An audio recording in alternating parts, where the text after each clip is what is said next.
ताई, बोल ना. तुम्हाला एक गोष्ट विचारू का? विचार ना.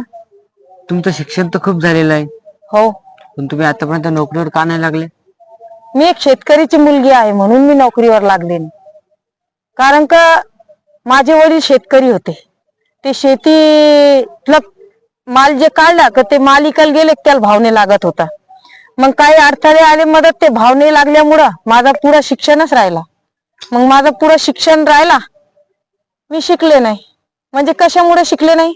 शेतीमुळं. शेतीमुळं. म्हणजे माझे वडील शेतकरी होते त्यामुळं मी शिकले नाही, शिक्षण झाला नाही त्यामुळं. ताई, तुमचे वडील शेतकरी होते, हा. ते तुम्हाला शिकू शकले असते, पण तुमच्या शेतातल्या पिकाला सरकारनं भाव नाही दिला, त्यामुळे तुमचं शिक्षण आज अधुरं आहे. हो, तर मग मी सरकारचंच म्हणा लागली ना. माझ्या वडीलची काय चूक आहे त्याच्यात?